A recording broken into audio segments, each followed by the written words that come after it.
जय श्रीमन्नारायण, जय श्रीमन्नारायण, जय श्रीमन्नारायण, जय श्रीमन्नारायण, जय श्रीमन्नारायण। लोकाभिरामं रणरङ्गधीरं राजीवनेत्रं रघुवंशनाथं कारुण्यरूपं करुणाकरन्तं श्रीरामचन्द्रं शरणं प्रपद्ये। श्रीरामचन्द्रं शरणं प्रपद्ये। श्री सीताराम भगवान की जय।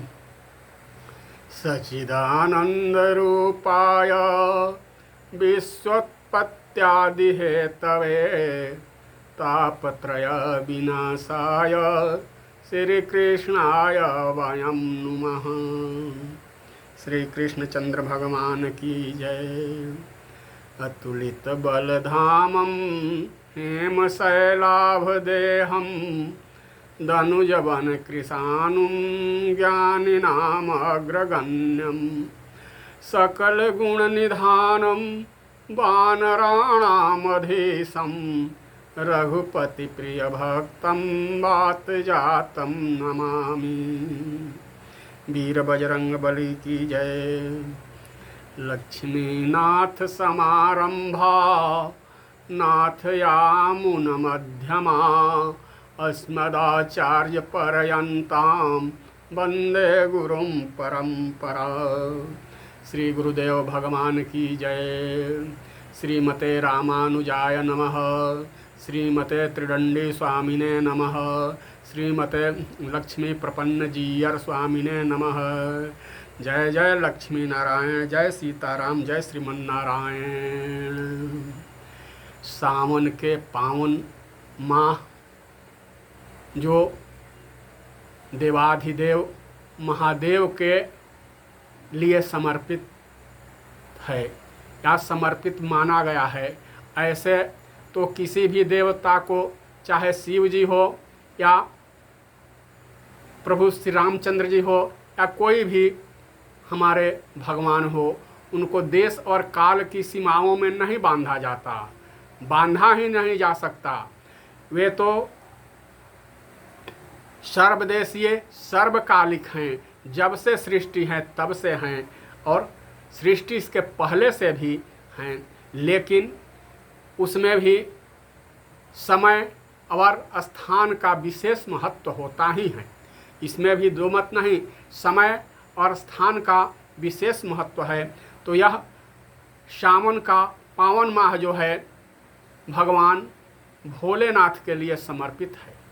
इस माह में साधक भक्तजन भोले बाबा की पूजा, आराधना, प्रार्थना, जलाभिषेक, रुद्राभिषेक इत्यादि करते हैं और अपनी मन की शुभ कामनाओं को पूर्ण करते हैं। भगवान भोले बाबा की कृपा से उनके मन की शुभ कामनाओं की पूर्ति अवश्य हो जाती है। भोले बाबा की ऐसी महिमा है। तो प्रथम सोमवार को मैं भी श्री रामचरितमानस के आधार पर या और संतों द्वारा, विद्वानों द्वारा, गुरुजनों द्वारा जो कुछ सिखाया गया है, जो जैसा पढ़ाया गया है या जितना सुनने में आया है और मस्तिष्क में जितना अटा है, उसी के अनुरूप शिव जी के महिमा का, जसोगान का गान करने का, निवेदन करने का प्रयास किया जाएगा। तो श्री रामचरितमानस में पावन पंक्तियां आई हैं क्या? प्रगटे राम कृतज्ञ कृपाला रूपशील निधि तेज विशाला बहु प्रकार संग करहि सराहा तुम बिनु अस व्रत को निर्वाह, बहुविधि राम शिवहि समुझावा, पार्वती कर जन्म सुनावा। अति पुनीत गिरि जाकै करनी, बिस्तर सहित कृपा निधि बरनी। अब प्रश्न उठता है, जानना स्वाभाविक है, जिज्ञासा भी होती है क्या कि शिव जी राम जी के कौन हैं, राम जी शिव जी के कौन हैं। तो बड़ा ही अद्भुत और अनोखा पंक्ति का वर्णन, शिव जी का संबंध राम जी से क्या है, राम जी का संबंध शिव जी से क्या है, मानस में पंक्ति आई है क्या। सेवक स्वामी सखा सिया पिया के, हित निरुपाधि सभ विधि तुलसी के। सेवक स्वामी सखा सिया पिया के, हित निरुपाधि सभ विधि तुलसी के। राम जी प्रभु शिव जी के कौन हैं तो सेवक है, शिव जी राम जी के कौन हैं तो सेवक है। राम जी भोले बाबा के कौन हैं तो सखा है, और भोले बाबा राम जी के कौन हैं तो सखा है। राम जी महादेव जी के कौन हैं तो स्वामी हैं, और शिव जी महादेव जी के कौन हैं तो स्वामी हैं। अर्थात दोनों एक दूसरे के सखा भी हैं, स्वामी भी है और सेवक भी है। सेवक स्वामी सखा सिया पिया के, हित निरुपाधि सभ विधि तुलसी के। सेवक स्वामी, इसका प्रमाण कहीं है क्या? हाँ हैं, मानस में ही हैं और शिव महिमा के, शिव चरित्र के संदर्भ में ही हैं क्या। अब बिनती मोहिसु, अब बिनती मम सुनहु शिवा। विनती किससे की जाती है? स्वामी से ही ना। जो निज पर जो मो पर निज नेह, नेह और स्नेह, नेह अथवा स्नेह अथवा प्रेम का संबंध किससे माना गया है तो सखा से, तो सेवक स्वामी। और जाई विवाह शैल जहीं, यह आदेश किसको दिया जाता है? सेवक को। यह मोहि मांगे दे, मांगा जाता है किससे? स्वामी से ही। तो सेवक स्वामी सखा सिया पिया के, हित निरुपाधि सभ विधि तुलसी के।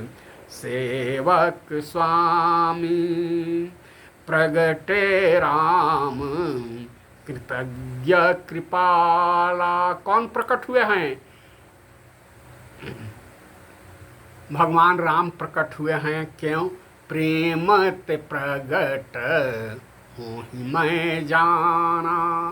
भगवान भोलेनाथ के हृदय में प्रभु राम के प्रति अटूट प्रेम है, अनन्य श्रद्धा है, अति भक्ति है। तो उनकी भक्ति, उनकी श्रद्धा, उनके प्रेम को देखकर प्रगटे राम, भगवान राम प्रकट हो गए। तो फिर कैसे भगवान प्रकट हुए हैं? तो कृतज्ञ क्यों? तो भोले बाबा भगवान राम की जसोगान नित्य किया करते हैं और उसकी महिमा का विस्तार किया करते हैं, इसलिए कृतज्ञ कृपाला। दूसरा भाव कि सती जी ने उनके राम होने पर संदेह की थी, राम के रामत्व पर सती जी का संदेह हुआ था, ईश्वर के ईश्वरता पर सती जी को संदेह हुआ था, लेकिन प्रभु उन पर भी कृपा कर दी। सती मरत हरि सन बर मांगा, सती मरत हरि सन बर मांगा। अतः प्रगटे राम कृतज्ञ कृपाला, कृपा करने के लिए प्रकट हुए हैं। फिर रूपशील, वे सौंदर्य सिंधु हैं। सौंदर्य सिंधु के रूप में क्यों प्रकट हुए हैं? तो इनके सौंदर्य से जिनकी शिव जी भक्ति करते हैं, जिनकी शिव जी निरंतर नाम जपा करते हैं, तो इसलिए रूपशील, तेज के साथ, उनके तेज से शंकर जी भी प्रभावित हो जाए। तो शिव जी किन की भक्ति करते हैं? राम जी की। और राम जी किन की भक्ति करते हैं? शिव जी राम जी का निरंतर नाम जप किया करते हैं। राम नाम शिव सुमिरन लागे, राम नाम शिव सुमिरन लागे। जाने सती जगत पति जागे, राम नाम शिव सुमिरन लागे। और राम जी लिंग थापी करी विधिवत पूजा, लिंग थापी करी विधिवत पूजा। शिव समान मोहि प्रिय नहीं दूजा, लिंग थापी करी। बहुविधि राम शिवहि समुझावा, पार्वती कर जन्म जन्म सुनावा। बहुत प्रकार से समझाए और बहुत प्रकार से उनका उल्लेख किया जाए तो 30 मिनट में हम प्रसंग को आगे बढ़ ही नहीं पाएंगे। इसलिए अनेकों प्रकार से भगवान ने शिव जी को समझाया। और पार्वती कर जन्म सुनावा, और दक्ष अग्नि में सती देह तजी, पार्वती तन पाई जगदम्बा गिरिजा गिरिवर के घर आई, जगदम्बा गिरिजा गिरिवर के घर आई। दक्ष यज्ञ में सती देह तजी, पार्वती तन पाई जगदम्बा गिरिजा गिरिवर के घर आई, जगदम्बा गिरिजा गिरिवर के घर आई। और भगवान ने क्या किया? अति पुनीत गिरिजा कै करनी, बिस्तर सहित कृपा निधि बरनी। अति पुनीत गिरिजा, यहाँ नाम गिरिजा दिए गए हैं। गिरिजा का अति पुनीत कार्य है, और संक्षेप में नहीं, विस्तार से, एक दो वाक्य में नहीं, विस्तार से भगवान ने वर्णन किया, निवेदन किया। वहीं भगवान गिरिजा के चरित्र को भगवान श्री राम स्वयं पार्वती के चरित्र को, गिरिजा के चरित्र का निवेदन विस्तार से करते हैं। वे भी चरित्र, जैसे हम राम चरित्र गाते हैं, कृष्ण चरित्र गाते हैं, वैसे ही भगवान राम पार्वती जी के चरित्र का गायन भोलेनाथ के साथ विस्तार से कर रहे हैं। बिस्तर सहित कृपा निधि बरनी, बिस्तर सहित कृपा निधि बरनी। तब क्या वर्ण, क्या कहे? जाई विवाह हूँ शैल जहीं, भोलेनाथ महादेव आप जा कर के गिरिजा से, पार्वती जी से विवाह कर लीजिए। भोले बाबा ने कहा कि क्या यह उचित होगा? भगवान बोले कि इसमें अनुचित कहाँ से है? तो शिव संकल्प किन्ह मन माही, यह तन सत्य अब भेंट अब नाही। शिव संकल्प किन्ह मन माही, मैं संकल्प कर लिया हूँ कि इस शरीर से पत्नी के रूप में सती से भेंट नहीं होगी, अर्थात पत्नी की मर्यादा में सती नहीं रहेगी।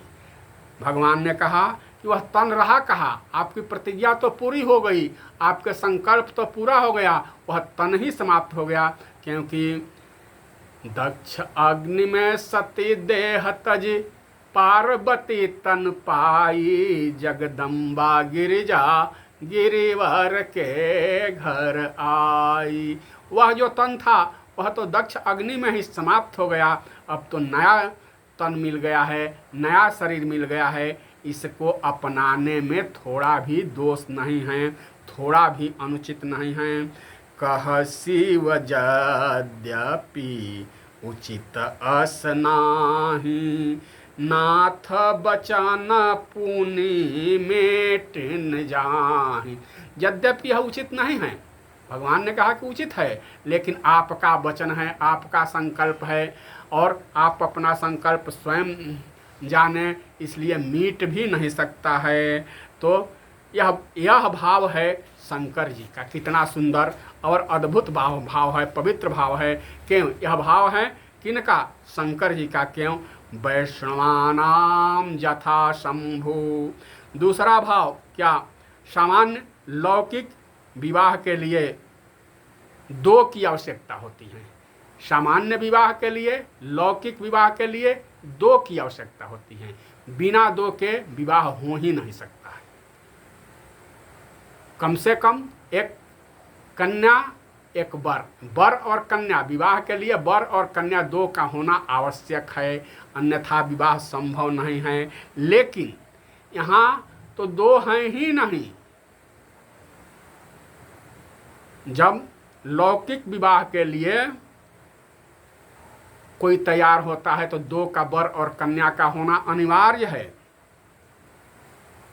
जब दो का मिलन हो तो वहाँ काम की आवश्यकता होती है। दो के मिलन के लिए काम का होना भी आवश्यक है। जब दो यहाँ हैं ही नहीं, तब उनके मिलन के लिए काम का स्थान ही कहाँ है? भगवान दो हैं ही नहीं, तो यहाँ तो शिव और पार्वती अलग अलग नहीं हैं, गौरी शंकर अलग अलग नहीं हैं। वे दिखते अलग जरूर है, लेकिन अलग अलग नहीं हैं। कैसा? गिरा अर्थ जल बीच समा, कहियत भिन्ना न भिन्न, बंदो सीता राम पद, जिन्हि परम प्रिय खिन्न। यहाँ भगवान शंकर की विवाह लीला है, विवाह लीला का वर्णन किया गया है। और ठीक वैसा ही विवाह लीला का वर्णन भगवान राम का भी किया गया है। और वहीं कृष्ण जो सीताराम हैं, सीताराम अलग अलग जैसे नहीं हैं, वैसे गौरी शंकर भगवान भी अलग अलग नहीं हैं, राधा और कृष्ण अलग अलग नहीं हैं। माला विभूषण वस्त्र आदि कहा गया, आया है श्रीमद् भागवत में, आया है कहाँ? माला विभूषण वस्त्र आदि सब गिर गए श्री अंग से। रासलीला के क्रम में यह माला विभूषण वस्त्र आदि कब गिर गए श्री अंग से, भूली सभी सुध गोपियाँ प्रिय अंग के शुभ संग में। भोली सुधी सब गोपियाँ प्रिय अंग के शुभ संग से, श्री कृष्ण के चिंतन में रत श्री कृष्ण में ही खो गई। श्री कृष्ण के चिंतन में रत श्री कृष्ण में ही खो गई। श्री कृष्ण की ओ बल्लभा श्री कृष्ण में ही हो गई। बोलिए कृष्णचंद्र भगवान की जय। यहाँ दूसरा है ही नहीं। और सच्ची बात तो यह है कि ग्रंथियाँ तो भगवान के सदगुरुओं के चरणों में बैठने से ही खुलती है। तो सदगुरु वेद बचन विश्वासा, सदगुरु वेद बचन विश्वासा। तो भगवान शिव की महिमा का गायन किया जा रहा है। ऐसा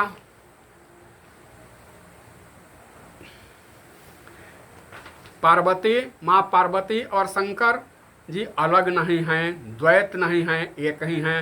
राधा कृष्ण अलग नहीं हैं, सीताराम अलग नहीं हैं, जीवात्मा परमात्मा अलग नहीं हैं। तो ये ऐसे हैं जैसे समुद्र की और लहर। समुद्र और लहरें कभी कभी तो अलग अलग दिखते हैं, लेकिन अलग है नहीं। एक को अहम बहुश्याम, एक होते हुए मुझे कभी कभी बहुत हो जाना पड़ता है। कैसे? ये इसी तरह श्री कृष्ण और लीला में राधा और कृष्ण अलग नहीं हैं। इसलिए क्या किया भगवान भोलेनाथ ने? काम को जला दिया। तब शिवती सर नयन उघारा, चितवत काम भयहूँ जरि छारा। तब शिवती सर नयन उघारा, चितवत काम भयहूँ जरि छारा। जला दिए भगवान ने, काम को ही जला दिया।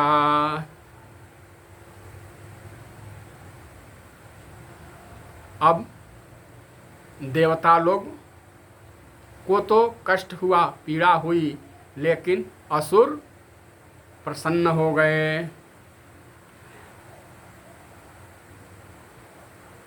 ब्रह्मा जी देव बने और भगवान का चरित्र ऐसा है कि समुद्र मंथन में अमृत जब निकला तो देवताओं ने उन्हें ग्रहण कर लिया। और देवता लोग अमृत ग्रहण करके अमर तो हो गए, लेकिन देव बने। और जब विष निकला, हलाहल विष निकला, तो उसको ग्रहण करने की, उसके निकलने से ही सारा संसार जलने लगा। तब भोले बाबा को प्रार्थना की गई, भोले बाबा ने उस विष को ग्रहण कर लिया। तो देवता अमृत पान करके तो देव बने, लेकिन भोले बाबा ने विष पान करके महादेव बने। बोलिए भोलेनाथ की जय, गौरी शंकर भगवान की जय। तो हिमालय से ऊंचा व्यक्तित्व है, आकाश को छूने वाले जिनका व्यक्तित्व है। नारद जी को देखा उस हिमालय ने नारद जी को देखा। निज सौभाग्य बहुत गिरि बरना। क्यों? सदगुरु अपने पैरों से चलकर आ रहे हैं। जब सदगुरु अपने पैरों से चलकर आए हमारे दरवाजे पर, तो समझ जाना चाहिए कि हमारा सौभाग्य, जन्म जन्मों का पुण्य का फल का उदय हुआ है। मैं तो आकाश ही हूँ, आकाश को छूता हूँ। क्यों? भाग्य की सराहना कर रहे हैं हिमालय कि मैं तो आकाश को छूता हूँ। पर सदगुरु वो है जो भगवान को छूते हैं, परमात्मा को छूते हैं, उनसे अभिन्न हैं ही नहीं हैं। बड़ा ही अद्भुत संकेत है। क्या? हिमालय ने प्रणाम किया। हिमालय से पूछा गया कि आप तो आसमान को छूते हैं, आपने प्रणाम क्यों किया? तो यही बोले, मैं तो आसमान को छूता हूँ, लेकिन सदगुरु भगवान को छूते हैं, परमात्मा को छूते हैं। परमात्मा को छूते के हैं क्या है? अलग हैं ही नहीं। भक्ति भक्त भगवंत गुरु चतुर नाम बपु एक, इनके पद बंदन किए, मीटे विघ्न अनेक, सियावर रामचंद्र की जय, पवन सुत हनुमान की जय। पार्वती जी है श्रद्धा और भवानी श्रद्धा विश्वास रूपिणो। श्रद्धा का प्रकट हिमालय से, यह हिमालय पार्वती जी हैं क्या? श्रद्धा का पार्वती जी हैं श्रद्धा, और श्रद्धा का प्रकट कहाँ से हुआ है? हिमालय से। यह हिमालय की श्रद्धा है। इसका मतलब क्या हुआ? यह जब जीवन में सद्गुरु आ जाएं तो अपनी संपूर्ण श्रद्धा उनके जीवन में समर्पित कर देनी चाहिए। तो पार्वती जी को हिमाचल ने नारद जी के चरणों में समर्पित कर दिया। इनके दोष एवं गुणों का वर्णन कीजिए। हे गुरुदेव, हे मुनि श्रेष्ठ, हे मुनीश्वर, मैं आपसे निवेदन करता हूँ कि बेटी के दोष और गुणों को बताइए। कितना विनम्र स्वभाव है हिमाचल जी का। वे कहते हैं कि मेरी बेटी में दोष ही दोष होगा, शायद ही कुछ गुण भी निकल जाए, इसलिए पहले दोष कहा फिर गुण। लेकिन शील निधि के यहाँ भी नारद जी जाते हैं, वहाँ शील निधि कहते हैं कि गुण और दोष को बताइए। उनका विश्वास है कि मेरी बेटी में तो गुण ही गुण होगा, शायद ही कहीं दोष हो जाए। तो यहाँ कितनी विनम्र और अद्भुत बात हिमाचल करते हैं। यही श्रद्धा विश्वास रूपिणों कि मेरी बेटी में तो दोष होगा ही ज़्यादा, शायद ही गुण हो जाए। शील निधि तो कहिए सुता के दोष गुणा, कहिए सुता कर दोष गुणा। तो शील निधि सोचते हैं क्या गुण होंगे, दोष शायद ही निकल जाए। बस सोच का अंतर है। क्या सोच का अंतर है?